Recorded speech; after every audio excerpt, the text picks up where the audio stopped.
Atembee asitembee? Atembee. Na sisi tunasema rais haendi mambo ya utalii.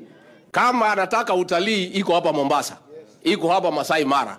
Rais anaenda kazi kwa sababu kuna jukumu amepewa na Wakenya. Saa ile rais amefika pale amekuta uchumi umezoroteka. Hatuna jawabu kama Kenya kutatua peke yetu. Lazima rais atembee kila pahali. Na rais, I want to encourage you ya kwamba safari zako, they have put Kenya on the world map. Na wekezaji wengi sana wanataka kufika hapa Kenya kwa sababu umetembea na watu wamejua Kenya ni pahali iko na amani na iko na environment ile ya kulete investment. Kwa hivyo we want to encourage you to continue going out na uendelea kuletea wananchi maendeleo. Tumekubaliana watu ya hapa? Mtajipanga na huyu rais wetu pale mbele? Na mimi nataka kupongeza nyinyi kwa kuchagua governor wetu kwa tikiti ya UDA. Pongezi sana. Pia huyu MCA wetu.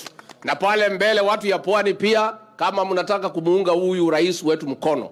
Tumeona viongozi wamekutana juzi, wamesema wameungana, wanataka kuunga rais mkono, maendeleo ifike hapa Pwani.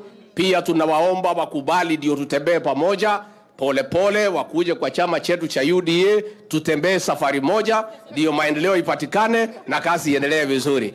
Asanteni sana. Kwa hayo mengi, ningetaka tumkaribishe kwa makofi na shangwe na vigelegele rais wa Jamhuri ya Kenya. Karibu Mheshimiwa Rais.